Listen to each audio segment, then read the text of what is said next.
Hi, my name is Ninad. A few months ago, I read a book called The Ghost of Malabar, written by Soumya Ayer. This book has been nominated for New Book Award 2023 for junior readers. Today, I am speaking to Soumya Ayer about the book. Hello, Soumya auntie. Good luck for the New Book Award. Thank you, Ninad. I'm so happy to be here chatting with you.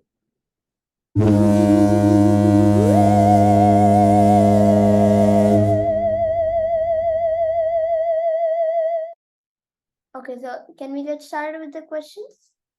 Sure. Can you please tell me a little bit about your childhood, like where you grew up?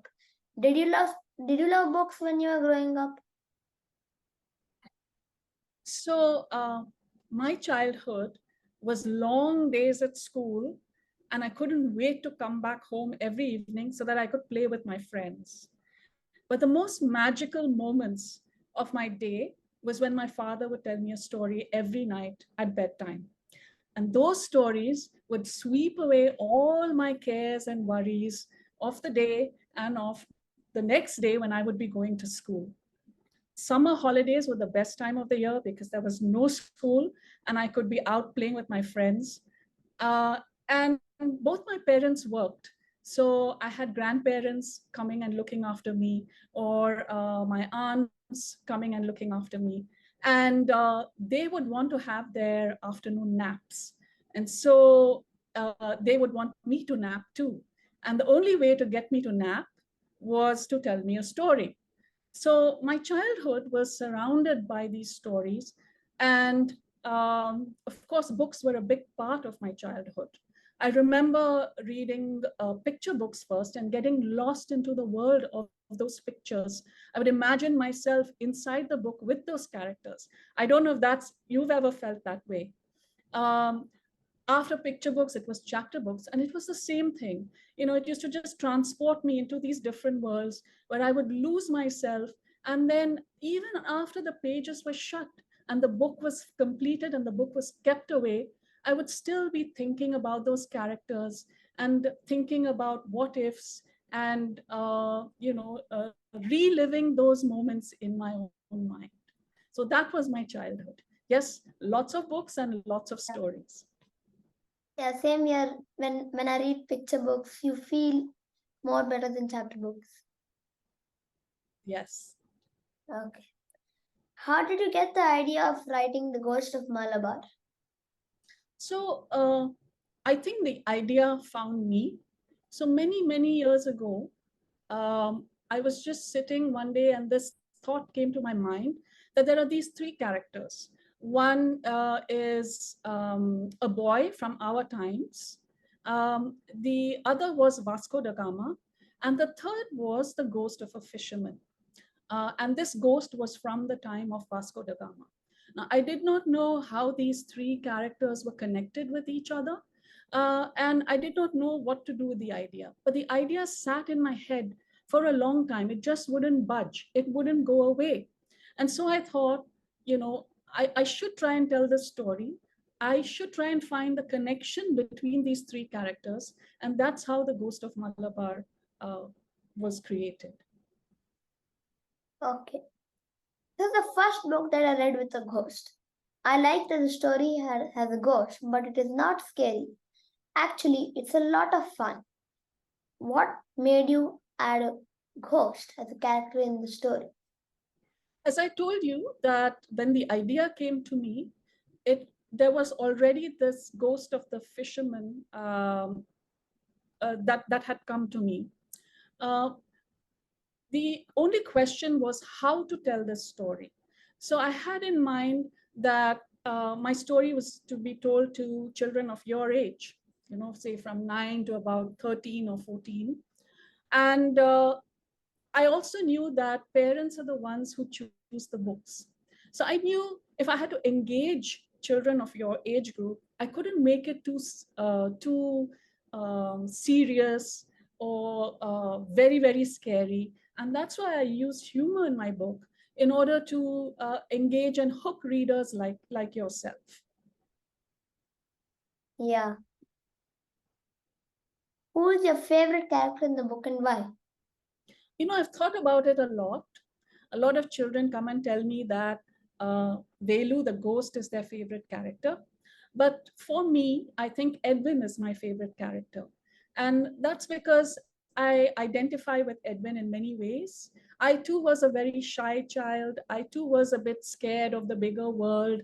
And I really like how Edwin, despite his lack of confidence in the beginning, how he grows in the book, how he is able to overcome his fear of the ghost and actually help the ghost and resolve some of his own issues.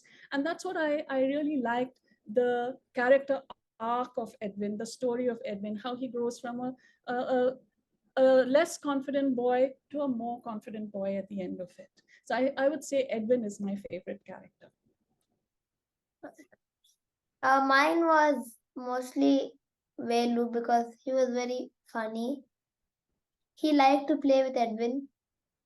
Yeah, I know a lot of children tell me that they love Velu because he's very funny, and I am really happy about that, because that's what I intended to do. I wanted people to feel, or the readers to feel, sympathy for the ghost, to understand that what he had been through, because even though he doesn't have hands and he doesn't have feet and he doesn't have ears and nose, if you can imagine a character like that, he looks quite gruesome and grotesque and quite scary.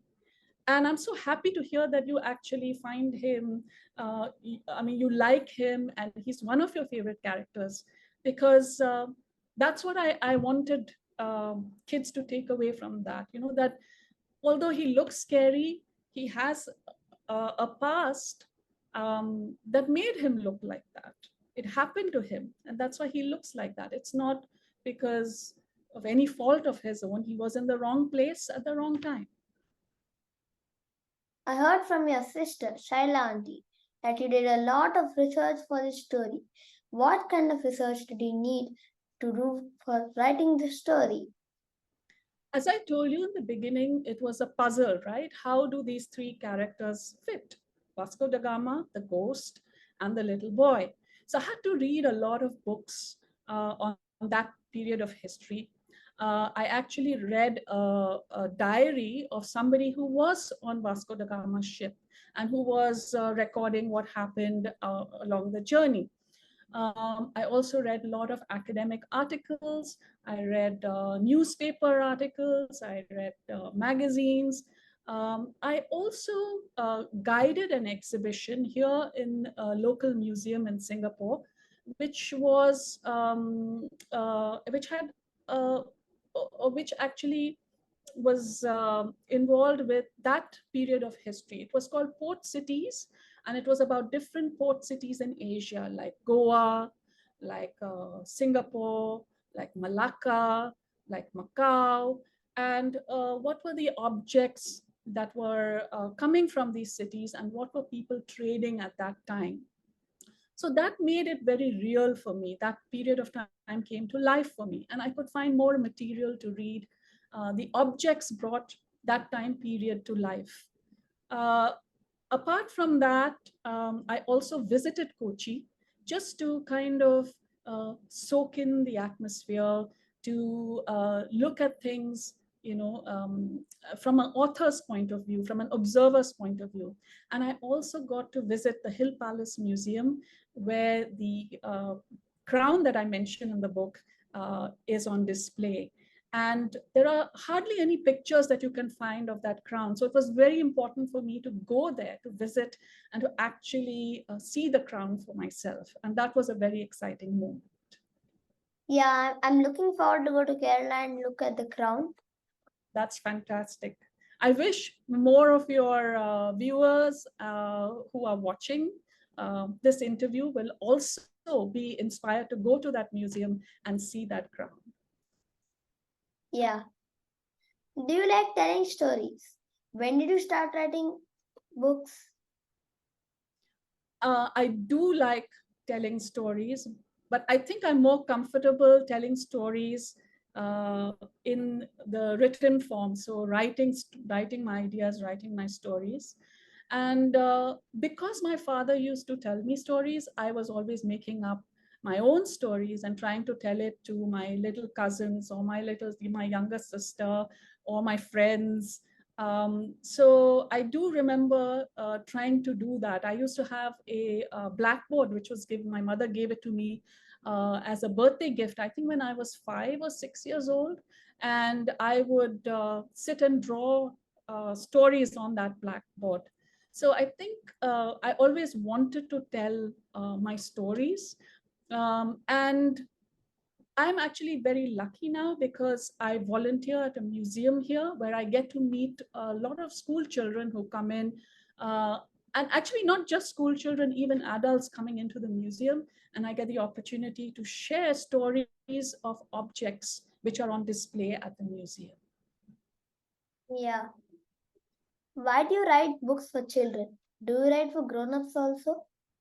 Velu in the book, I'm just going to read out from this, it's page number 146. And Velu says that you are young, you have good ideas.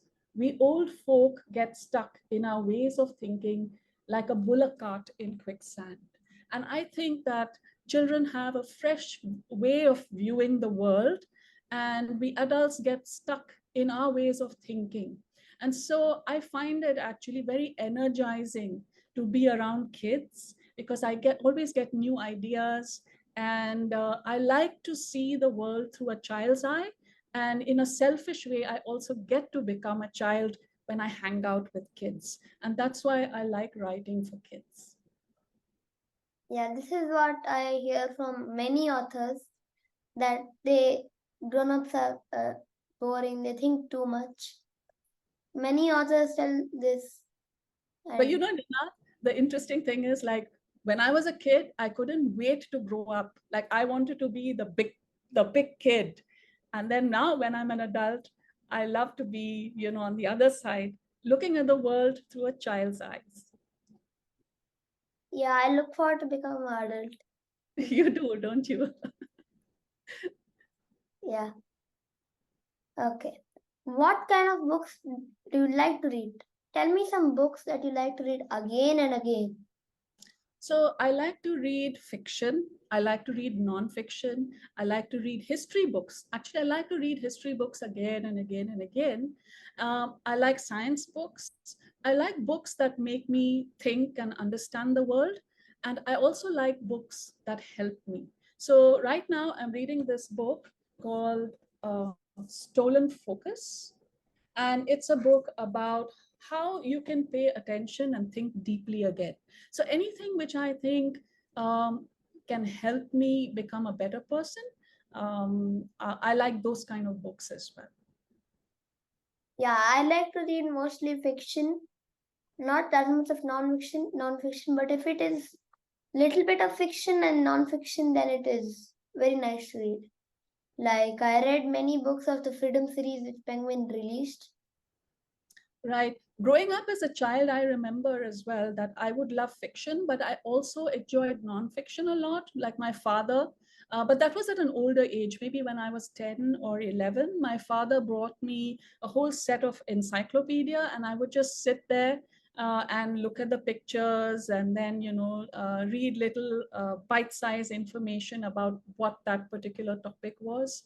So I think I kind of enjoy both, reading both fiction and nonfiction, and how both can be connected is also very interesting. Like you said, you like reading books about uh, something which has both fiction and nonfiction. Yeah. What else do you like other than books? So I like going on long walks because when I go on long walks, uh, ideas come to me. I also like volunteering at the museum. So I like visiting museums. Whenever I travel to places, I like visiting museums because it gives me an idea about the history of the place, and what people, how people used to live. And Yeah, so museums are a big part of my life. Yeah. Are you writing another book? What is it going to be? So I have many, many ideas, and I am working on a couple of them. But whether they get published or not, who knows? So fingers crossed, and hopefully I'll have other books in the pipeline. Yeah, I hope you get books published, the other books published. Thank you, Nina. I'm That's so sweet. sure that some publisher will surely like your stories. Thank you. The last question which I ask everyone I speak to, can you recommend some books for me and young readers like me? Sure. Um, books, some of the nice books that I've read are, it's called Born Behind Bars by Padma Venkatraman. The other one is Sona Sharma, Very Best Big Sister by Chitra Sundar. And then recently I read a book called It Ain't So Awful Falafel by Firuza Duma. And it's about her family. She's belongs to an Iranian family, and it's about their life in the US in the late 70s when there was some trouble in Iran, and how they had to face discrimination in the new country that they were living in. So these are some of the three books that I would recommend. Yeah. Thank you. Wait. I think we are done with all our questions. It was wonderful to meet you online. I look forward to meeting you in person and reading many of your books. Thank you so much, Ninad. I enjoyed this conversation too. Keep up the great work that you're doing and providing a platform for authors of Indian origin. Good job. Thank you. Thank you all viewers for watching. Please do subscribe to my channel and press the bell icon to get notified with new videos are posted. Thank you Soumya auntie for giving me your time. Thank you. Bye-bye. Bye.